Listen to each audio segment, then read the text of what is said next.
On May 8, 1945, Nazi Germany lay in ruins, but the hardest challenge was just beginning. Millions of Germans had supported Hitler's regime, from party members to ordinary citizens who had embraced Nazi ideology. The Allied powers faced an almost impossible task. How do you completely transform the mindset of an entire nation? How do you turn dedicated Nazis into democratic citizens? The United States, Britain, France, and the Soviet Union would each develop their own distinct strategies across 4 occupation zones, creating vastly different approaches to the same monumental problem. What happened next was one of history's most ambitious social experiments, and recent 2025 research reveals just how successful it really was. But this massive undertaking didn't begin after Germany's surrender. The blueprint for transformation. Allied planners had been wrestling with this unprecedented challenge since 1943, when the U.S. Pentagon first coined the term denazification to describe their ambitious goal. The formal strategy emerged at the Yalta Conference in February 1945, where Roosevelt, Churchill, and Stalin agreed on the systematic approach needed to transform German society. These weren't military strategists planning battles, but psychologists, political scientists, and administrators trying to solve an unprecedented puzzle. How do you reprogram the minds of millions of people who had genuinely believed in Hitler's vision? The numbers alone were staggering. Over 12 million party members and 45 million affiliated through state organizations had been touched by Nazi ideology. Beyond the formal memberships, millions more had simply absorbed the ideas through 12 years of constant propaganda. The Allied planners weren't just dealing with committed Nazis, they were facing a society where Nazi thinking had become normal. The solution they developed was the 4-zone occupation system, but what most people don't realize is how drastically different each Allied power's approach would become. The Americans wanted aggressive tribunals and mass trials. The British preferred practical administration and gradual reform.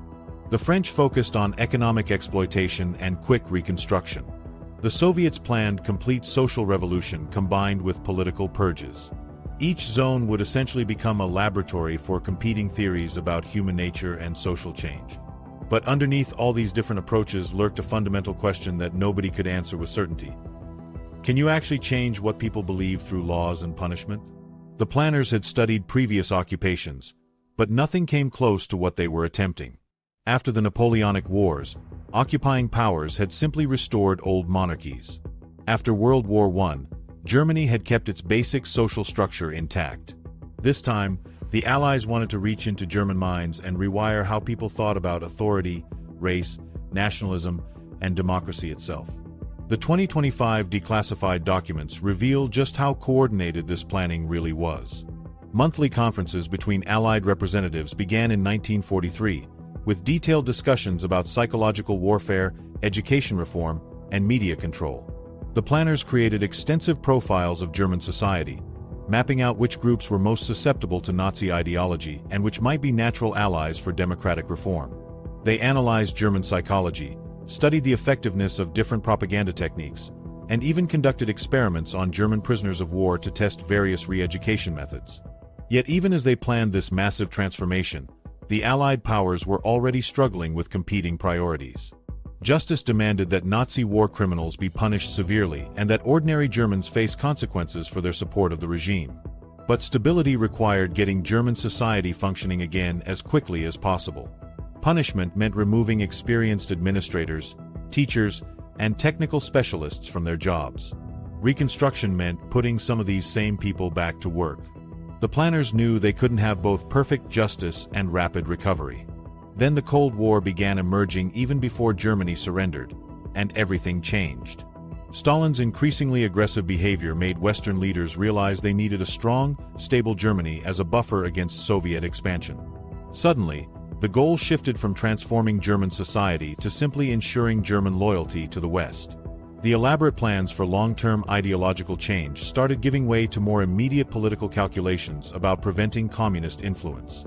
The centerpiece of the entire denazification effort became the Fragebogen, a 131-question survey that would determine the fate of millions of Germans.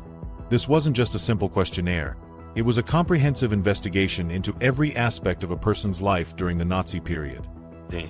Form asked about party memberships, military service, financial donations to Nazi causes, participation in rallies, reading habits, and even personal relationships with Nazi officials. Allied planners designed it to cross-reference answers against captured Nazi party archives, police records, and witness testimonies. The Fragebogen system created 5 categories that would define post-war German society: major offenders who faced prison or death, offenders who lost their jobs and property, lesser offenders who paid fines, followers who faced minor restrictions, and those who were completely exonerated.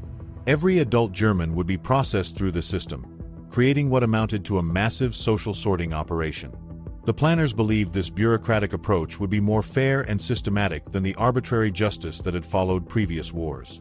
Recent research shows just how revolutionary this systematic approach really was. Throughout history, victorious armies had typically focused on punishing leaders and seizing wealth, but they had never attempted to categorize and process entire populations based on their political beliefs. The Allied planners were essentially inventing a new form of social control, one that tried to measure degrees of guilt and assign appropriate consequences. They were creating a bureaucracy of moral judgment on a scale never before attempted. The logistics were mind-boggling.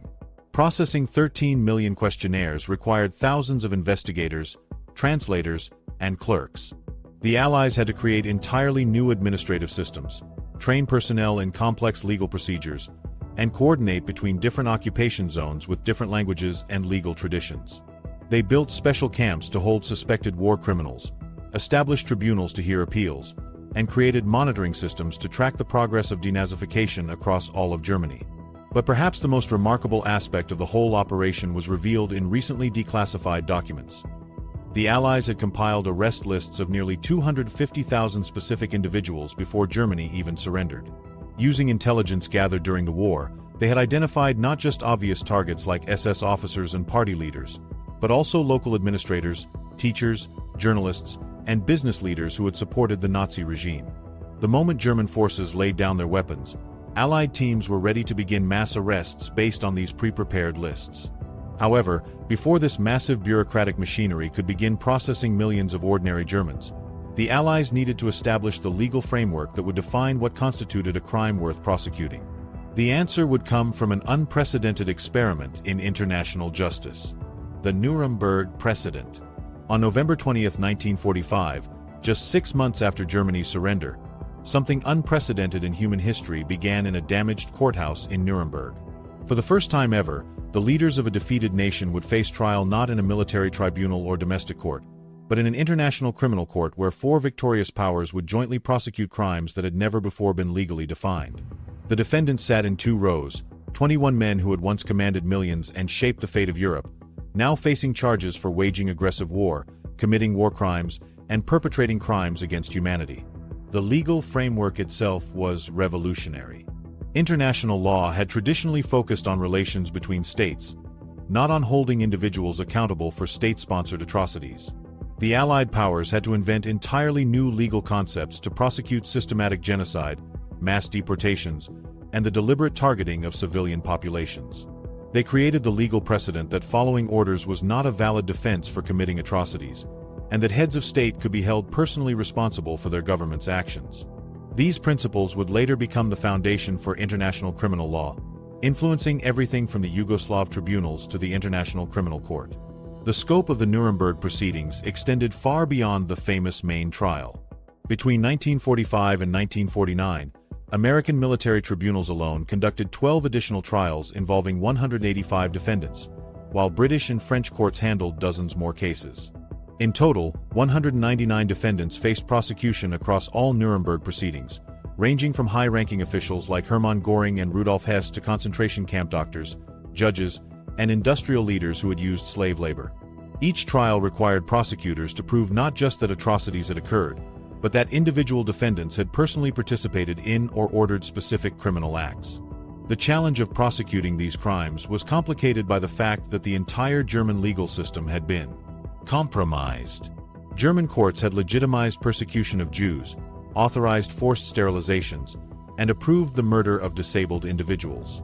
German lawyers had drafted laws that stripped citizenship from minorities, and German judges had sentenced thousands to death for minor infractions.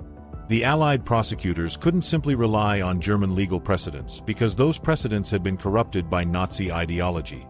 They had to construct entirely new legal arguments about what constituted criminal behavior by government officials. The 2025 research based on recently declassified documents reveals the extraordinary level of cooperation between Allied powers during the trials.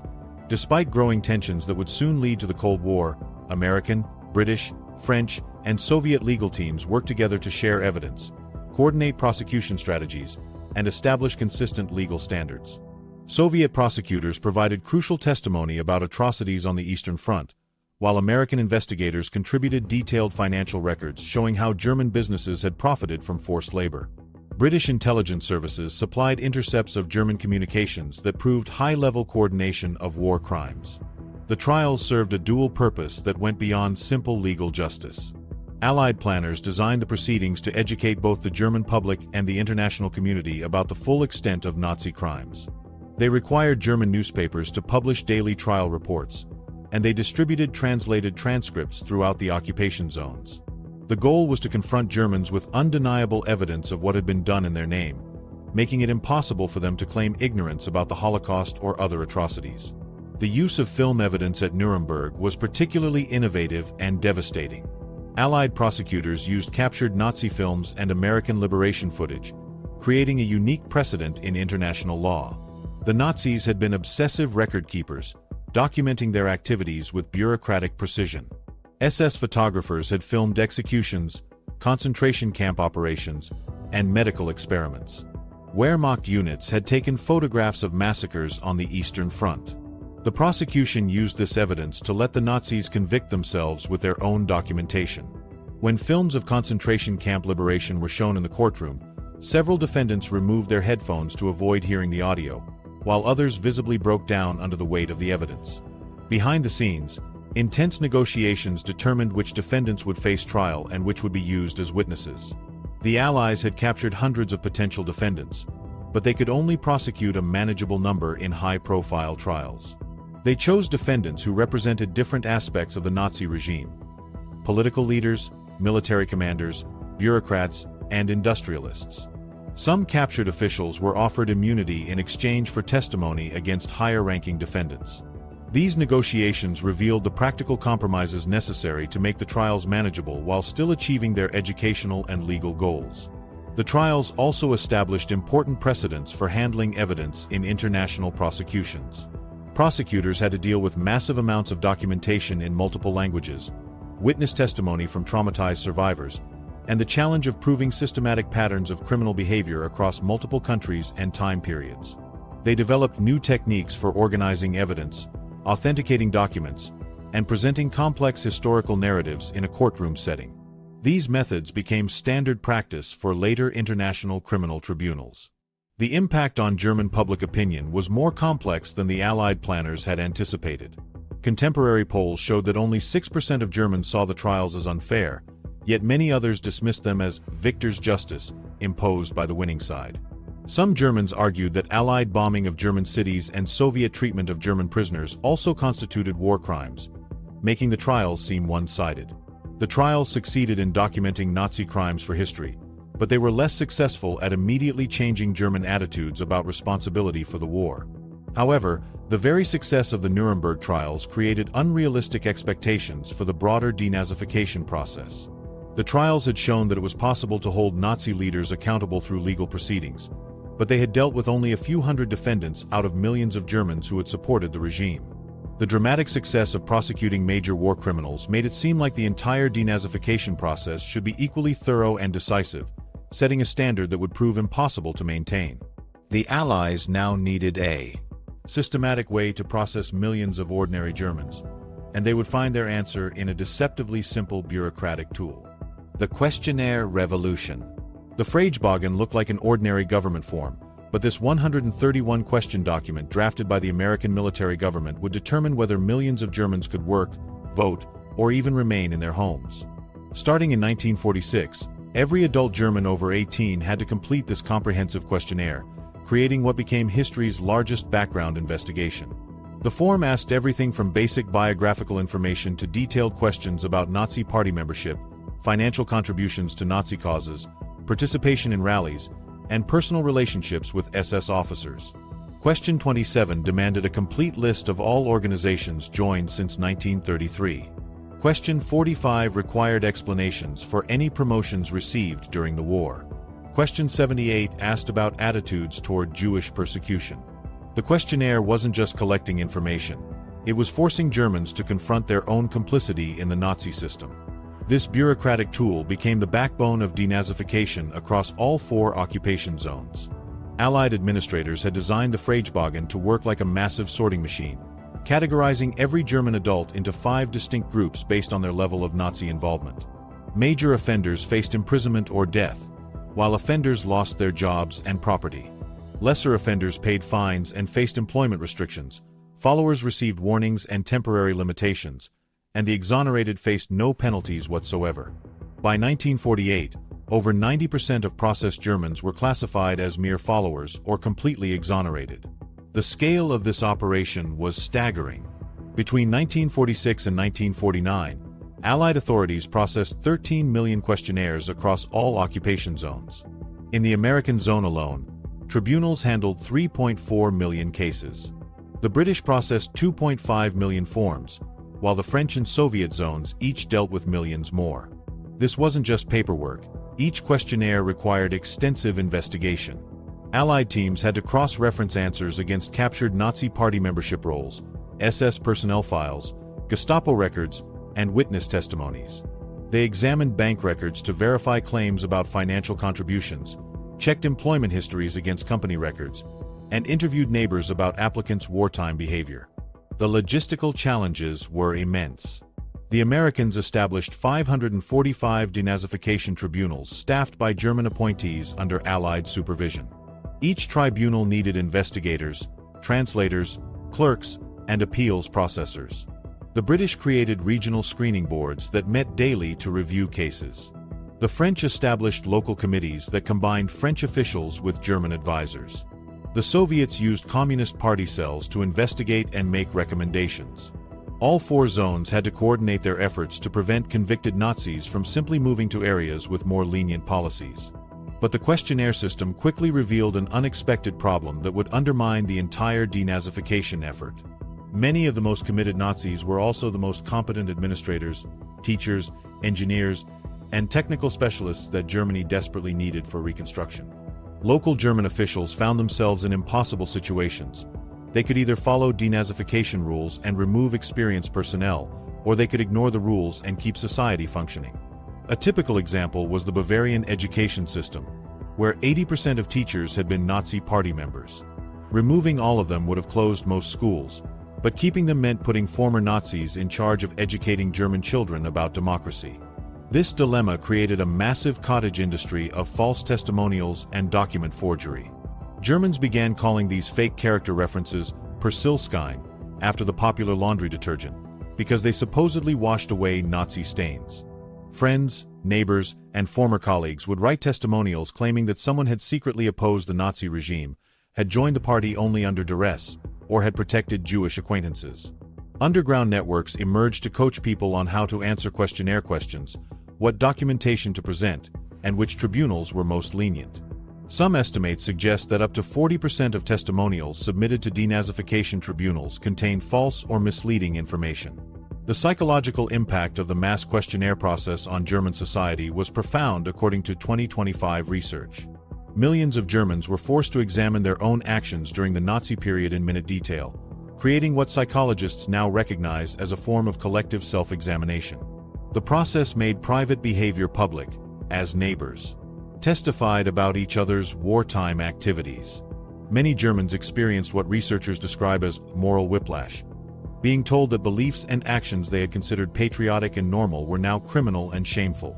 The questionnaire system created a new form of social hierarchy based on degrees of Nazi involvement, with the exonerated gaining social prestige while followers faced ongoing stigma.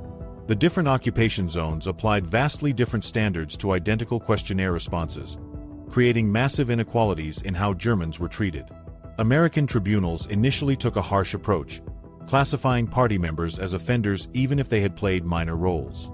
British authorities were more pragmatic, focusing on whether someone could contribute to reconstruction rather than their past political activities. French zones were remarkably lenient, often classifying even SS officers as mere followers if they possessed needed skills. Soviet zones combined denazification with broader social transformation, using the questionnaire process to eliminate entire social classes rather than just Nazi supporters. The questionnaire system also revealed the limitations of bureaucratic approaches to moral and political transformation. The forms could document what people had done, but they couldn't measure what people actually believed or predict how they would behave in a democratic society. Someone who had enthusiastically supported Nazi ideology might technically qualify as exonerated if they had avoided formal party membership, while someone who had joined the party reluctantly for career advancement might be classified as an offender. The system measured Nazi involvement more accurately than Nazi commitment. The bureaucratic revolution had sorted millions of Germans into neat categories, but it had failed to fundamentally transform German society or eliminate Nazi influence from positions of authority. However, the questionnaire system was just one part of a much larger Allied strategy, and each occupation power had developed its own distinct approach to implementing denazification. The Americans, in particular, had launched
The Soviet alternative.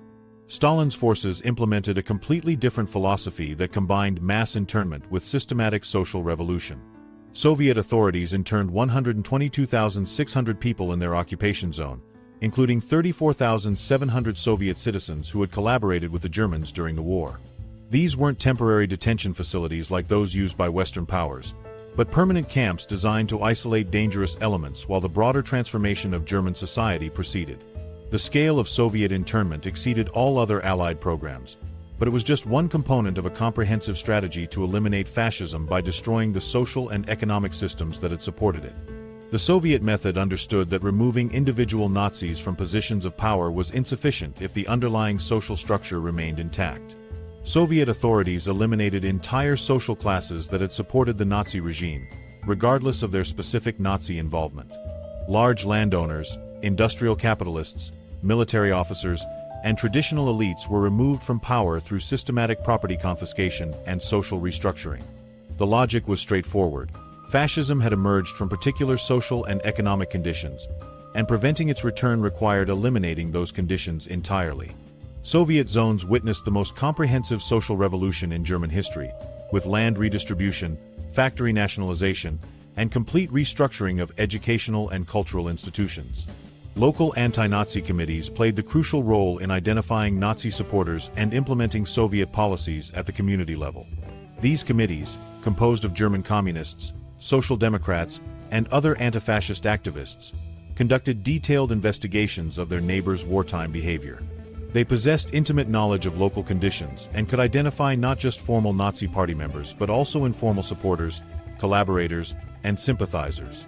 However, these committees quickly delegated denazification responsibilities to newly formed German administrative structures under Soviet supervision, creating a system where Germans processed other Germans according to Soviet guidelines. The Soviet practice of recruiting former Nazis as informants and administrators was more extensive than previously understood, though this contradicted their stated goal of complete ideological purification. Soviet intelligence services recognized that former Nazi officials possessed valuable knowledge about German society, administrative procedures, and potential security threats. They systematically approached former Nazi functionaries with offers of rehabilitation in exchange for cooperation with Soviet authorities.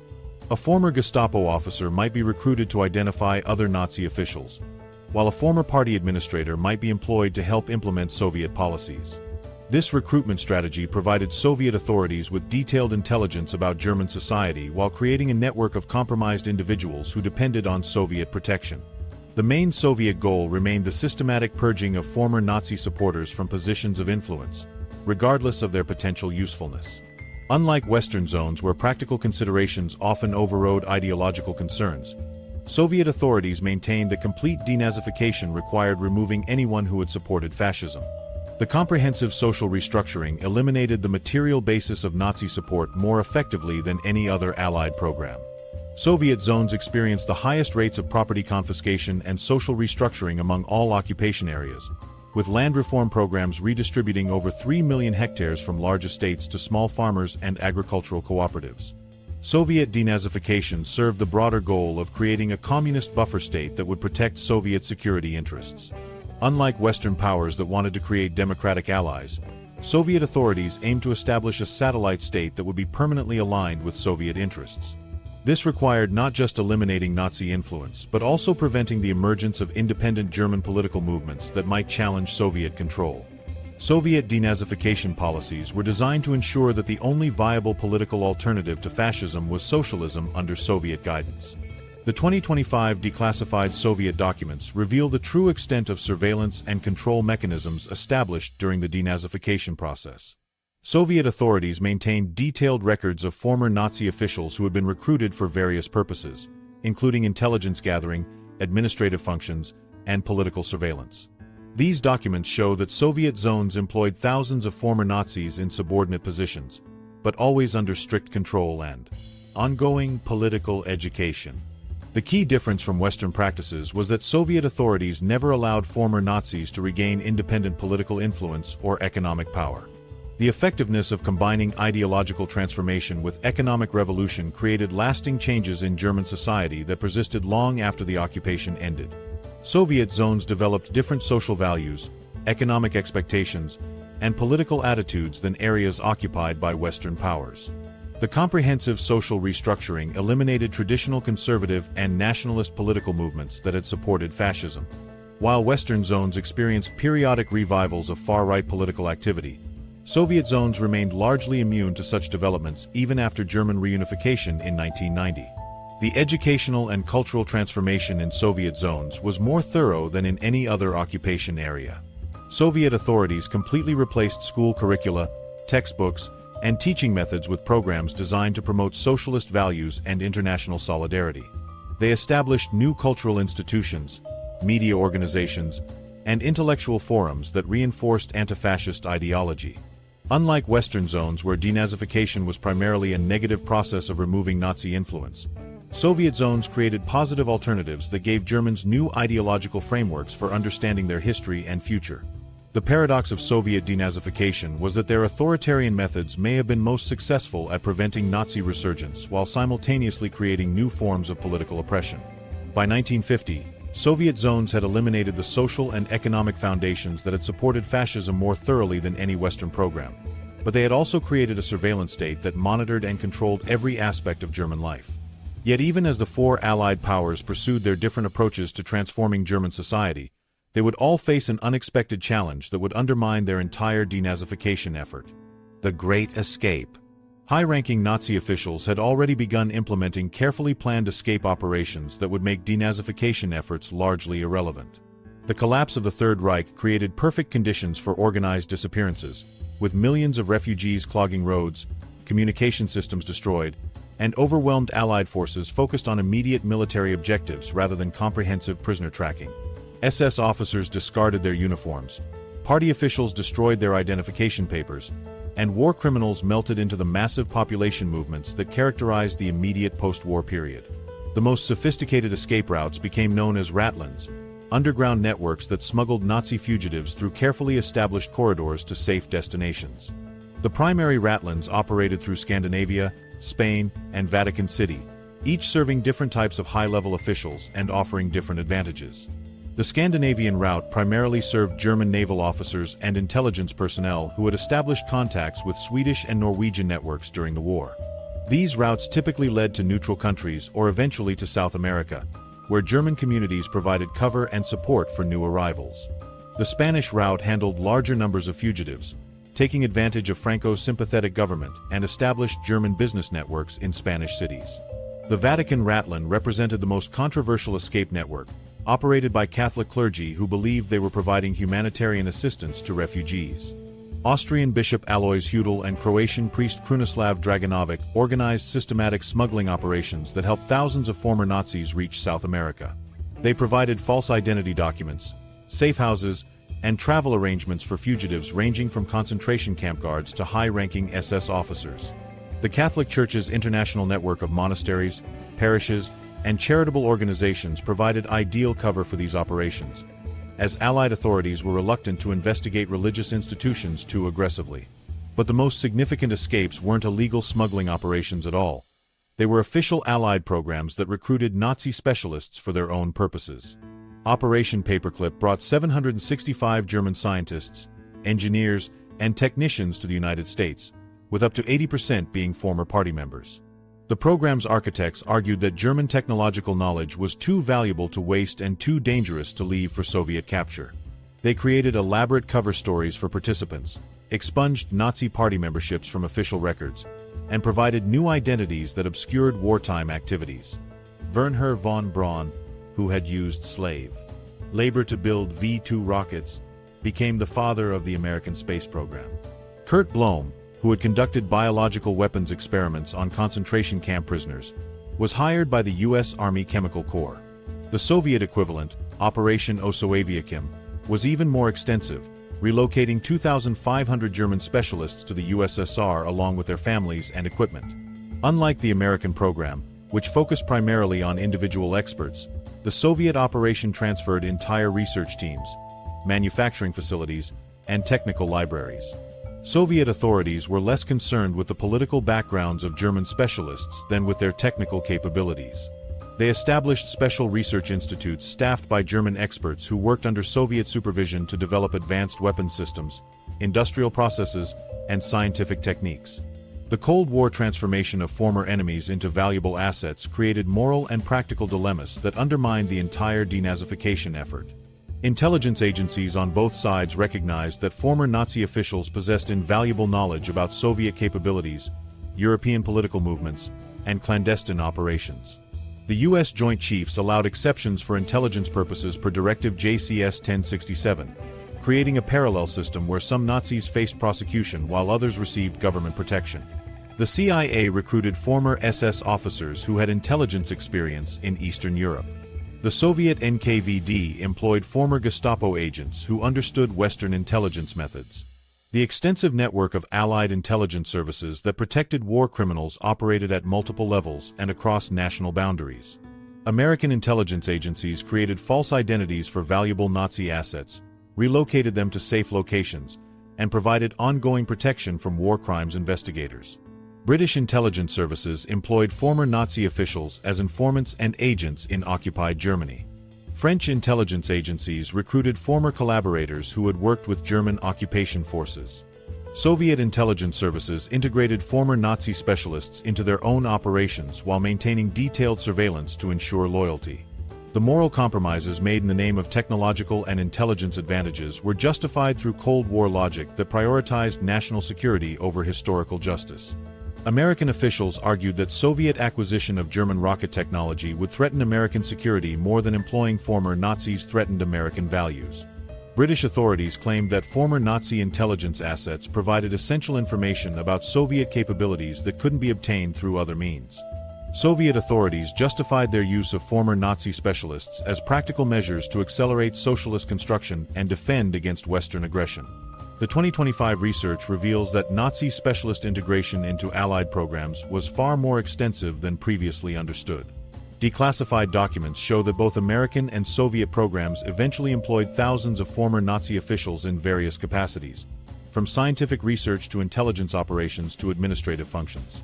These programs created parallel tracks where some Nazis faced prosecution while others received government employment, undermining the moral credibility of denazification efforts. These recruitment programs directly contradicted the public denazification message that Allied powers were promoting to German civilians. While ordinary Germans faced extensive questioning about their Nazi connections and potential punishment for party membership, high-ranking Nazi officials were being secretly recruited for sensitive government positions.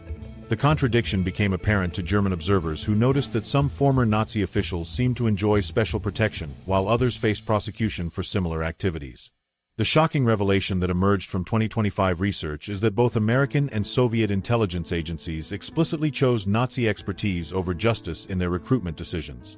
Internal documents show that both superpowers recognized they were undermining denazification efforts by protecting war criminals, but they concluded that Cold War advantages outweighed historical justice concerns.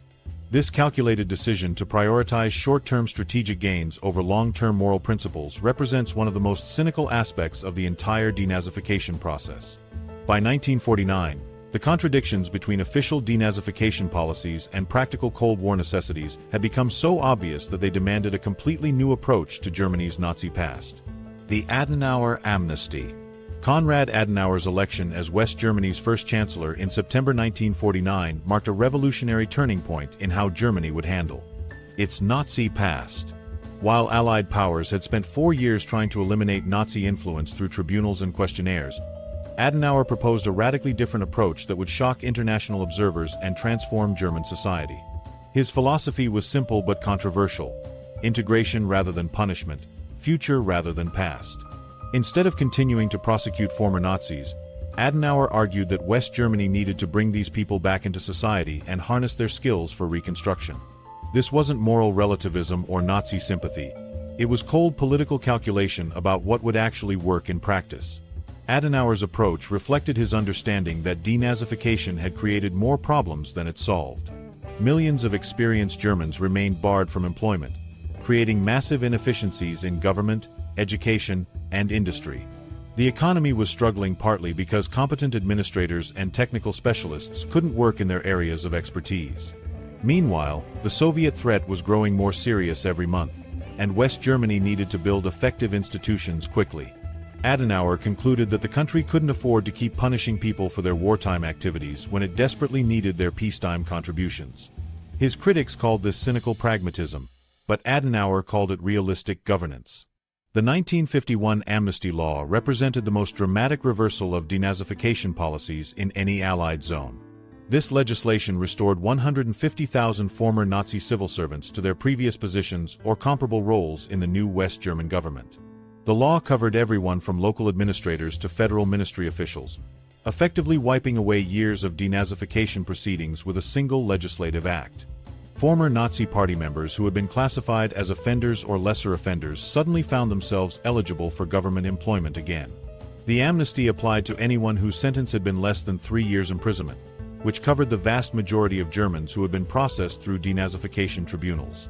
Adenauer openly acknowledged the extent of former Nazi integration into his government in ways that would have been unthinkable under Allied occupation.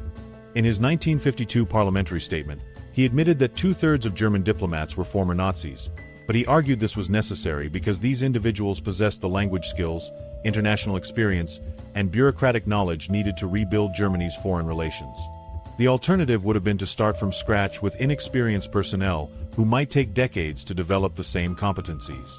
Adenauer's foreign ministry needed people who understood how international diplomacy worked, regardless of what they had done during the war.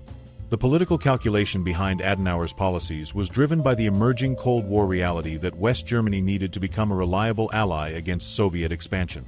The Western powers had gradually realized that their anti-Nazi policies were weakening the very country they needed as a buffer against communism.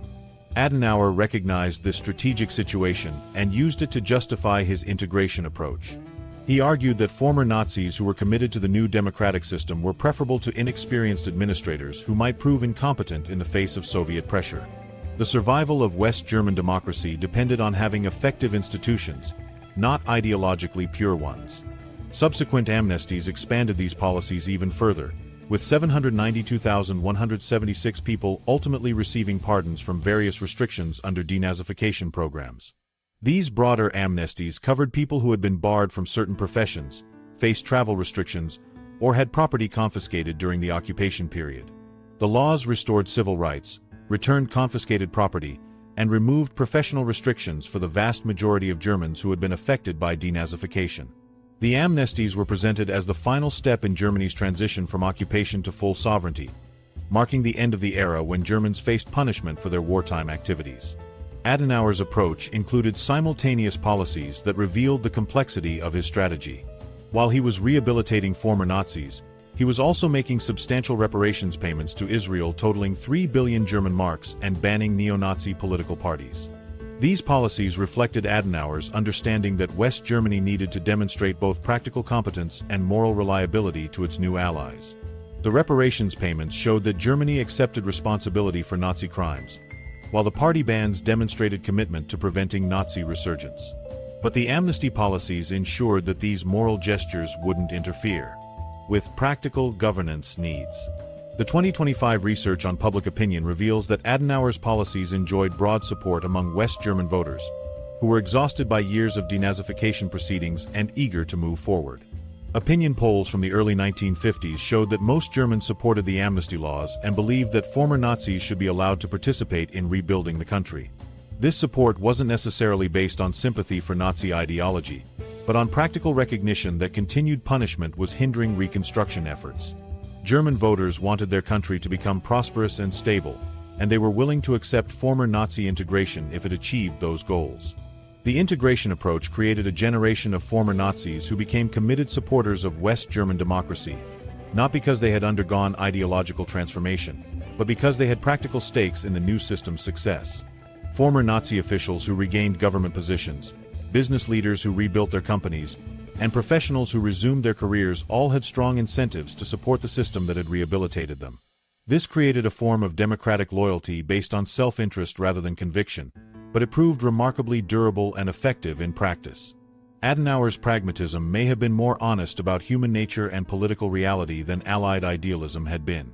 He recognized that most Germans who had supported Nazism had done so for practical rather than ideological reasons, and that they could support democracy for equally practical reasons if given appropriate incentives.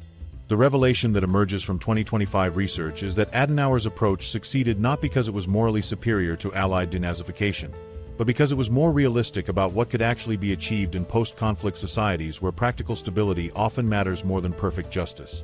Yet while Germany's dramatic transformation captured international attention, another nation was quietly conducting its own experiment with Nazi collaboration and accountability, using methods that would prove the Austrian parallel. Austria's denazification began immediately in 1945 with the Soviet zone interning 67,000 Reich officials, but the country's unique position as Hitler's first victim created a fundamentally different approach to Nazi collaboration. Austrian politicians had successfully established the narrative that their nation had been conquered rather than complicit, and Allied powers accepted this framing. This victim status meant that Austrian denazification operated under different assumptions than German programs. Austrian Nazis were treated as traitors to their own country rather than loyal citizens of a criminal regime, a distinction that would shape every aspect of how Austria dealt with its Nazi past. The Austrian victim narrative complicated denazification efforts in ways that never affected German programs. Austrian authorities could present collaboration with Nazi Germany as betrayal of Austrian independence rather than support for government policy. This framing allowed Austrian denazification to focus on punishing traitors rather than transforming an entire society that had embraced Nazi ideology. The approach was simultaneously more severe and more limited than German programs. More severe because treason carried heavier penalties than political affiliation, but more limited because it only targeted active collaborators rather than the broader population that had supported Nazi rule. Austrian denazification proceeded through 5 distinct phases identified by historian Dieter Stiefel, each reflecting changing political priorities and international pressures. The military security phase from 1945 to 1946 involved immediate arrests of known Nazi officials and establishment of basic screening procedures. Allied occupation forces detained approximately 70,000 Austrians suspected of Nazi collaboration, focusing primarily on party leaders, SS officers, and those who had committed specific crimes. The autonomous phase from 1946 to 1947 established formal legal procedures through people's courts that would handle the majority of cases. The transfer to government phase from 1947 to 1948 saw responsibility shift from Allied authorities to Austrian courts. The legislative reform phase from 1948 to 1950 introduced massive amnesty programs that reduced the scope of prosecutions dramatically. The final amnesties phase from 1950 to 1957 involved completing remaining cases and officially ending the denazification process. Austrian people's courts operated with no appeal rights and streamlined procedures that prioritized speed over thoroughness. These courts were designed to process large numbers of cases quickly rather than conduct detailed investigations into individual circumstances. Austrian authorities established 26 people's courts across the country, each staffed with judges and prosecutors who had been vetted for anti-Nazi credentials. The courts operated under special wartime legislation that allowed them to bypass normal criminal procedure safeguards in the interest of expediting cases. By 1957, Austrian people's courts had prosecuted 13,676 cases, focusing on actions rather than beliefs and targeting people who had actively collaborated with Nazi authorities rather than those who had simply held Nazi opinions. Austrian political parties played a crucial role in the denazification process that differed significantly from German political involvement. The Socialist Party, Conservative People's Party, and Communist Party all participated in designing and implementing denazification policies, but they also competed to control the process for their own political advantage. The Socialist Party wanted aggressive denazification to eliminate conservative competition, while the Conservative People's Party preferred limited measures that wouldn't alienate potential supporters. The Communist Party supported comprehensive denazification as part of broader social transformation. These competing party interests created a political dynamic where denazification policies became tools for partisan competition rather than purely moral or legal enterprises. The 1948 Minderbelastet amnesty represented the most significant turning point in Austrian denazification, exonerating approximately 90% of Austrian Nazi Party members from further prosecution. This amnesty applied to anyone classified as a lesser offender who had joined the Nazi Party for opportunistic reasons rather than ideological conviction. The law excluded only those who had committed violent crimes or held significant leadership positions within the Nazi hierarchy. The amnesty was justified as necessary for Austrian economic recovery and political stability, but it effectively ended serious denazification efforts for the vast majority of former Nazi supporters. The Austrian parliament passed the amnesty with broad support from all major political parties, reflecting a consensus that continued prosecutions were hindering national reconstruction. Austria's smaller size affected the thoroughness of the denazification process in ways that created both advantages and disadvantages. The smaller population meant that Austrian authorities could maintain more detailed records of individual cases and conduct more thorough investigations when they chose to do so. Local communities had better knowledge of individual behavior during the Nazi period, making it harder for people to hide their wartime activities. However, the smaller scale also meant that Austria couldn't afford to remove large numbers of experienced administrators and professionals from their positions. The country needed every skilled person it could find for reconstruction efforts, creating pressure to limit denazification to only the most serious cases. Austrian denazification ended even more quietly than German programs, without the dramatic policy reversals or public debates that characterized German developments. By 1950, Austrian authorities had largely completed their denazification efforts and were focusing on other reconstruction priorities. The process simply faded away as Austrian politicians turned their attention to economic development, neutrality negotiations, and the gradual withdrawal of Allied occupation forces. Unlike Germany, where denazification policies became subjects of ongoing political controversy, Austria achieved broad consensus that the process had been completed successfully and that further measures were unnecessary. The mass amnesties of 1957 officially concluded Austria's denazification process, but they also raised fundamental questions about what had actually been accomplished. Austrian denazification was largely complete by 1950, 5 years before the country regained full sovereignty, contrasting sharply with German experience where denazification continued in various forms throughout the 1950s and beyond. Austrian authorities had concluded that their limited approach had achieved its primary objectives of removing Nazi leadership and establishing democratic legitimacy. The victim narrative that had shaped Austrian policy from the beginning allowed the country to declare denazification complete once obvious collaborators had been dealt with, without requiring the broader social transformation that German programs attempted to achieve. Yet decades later, researchers would begin asking whether any of these approaches had truly succeeded in their ultimate goal. The 2025 verdict.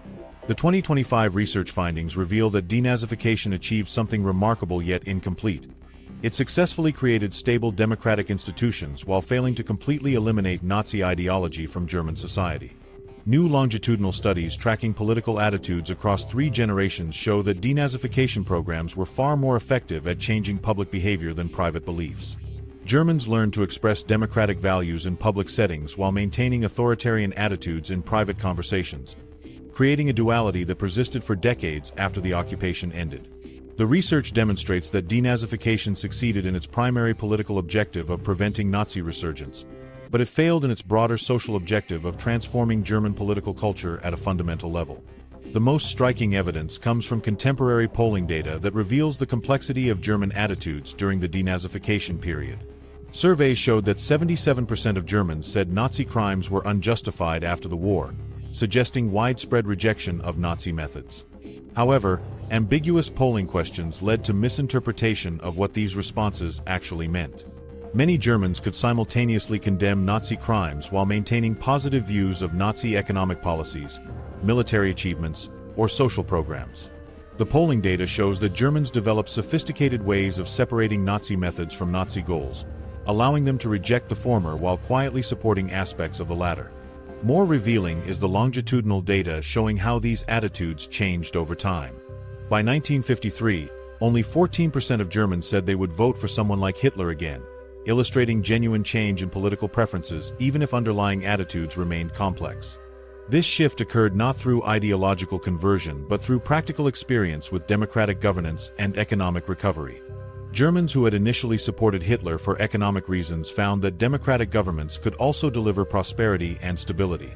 The research suggests that successful governance was more persuasive than denazification programs in convincing Germans to support democratic institutions.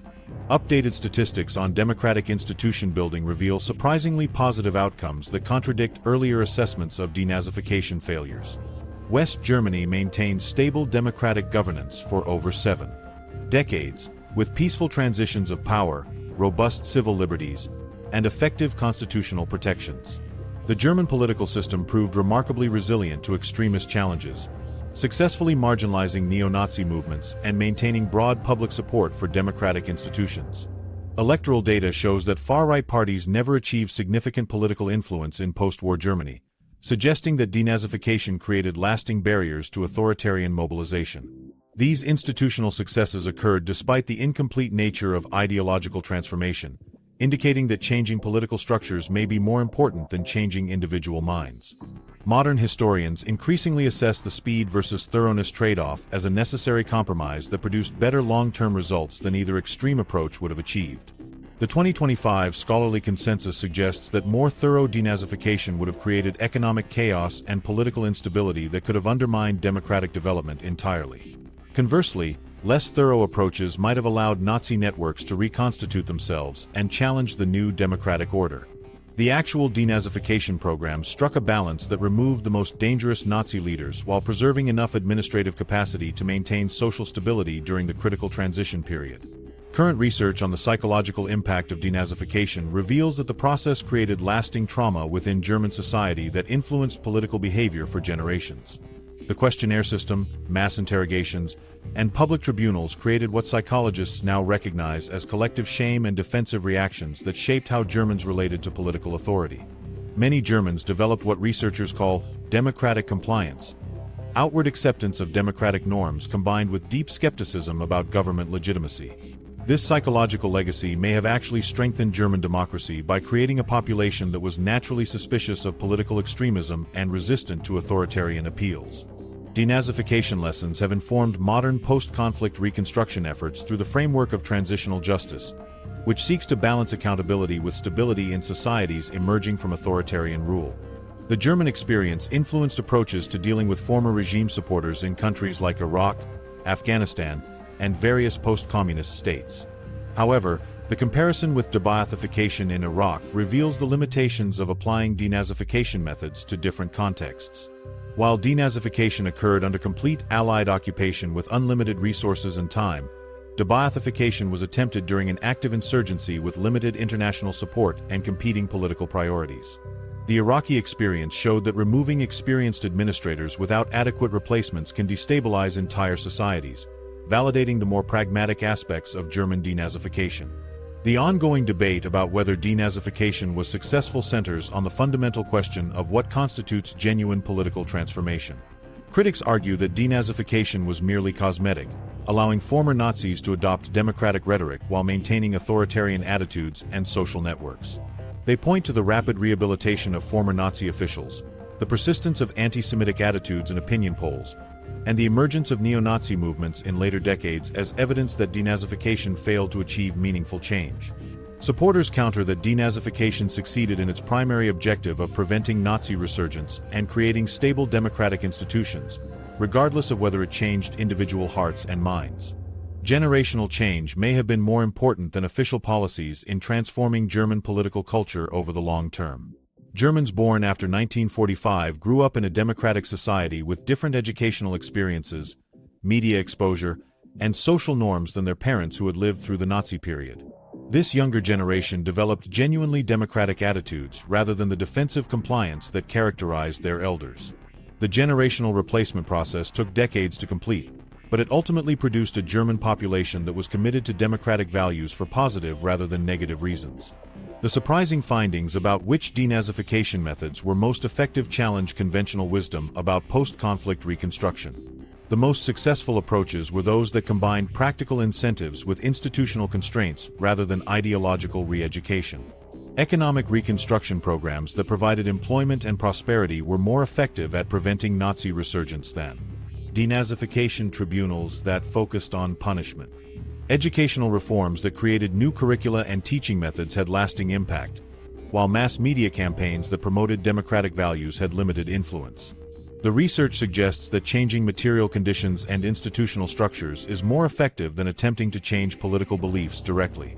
The complex truth that emerges from 2025 research is that denazification succeeded in creating stable democracy precisely because it prioritized practical objectives over ideological purity. The programs eliminated the most dangerous Nazi leaders while preserving enough administrative capacity to maintain social stability during the transition period.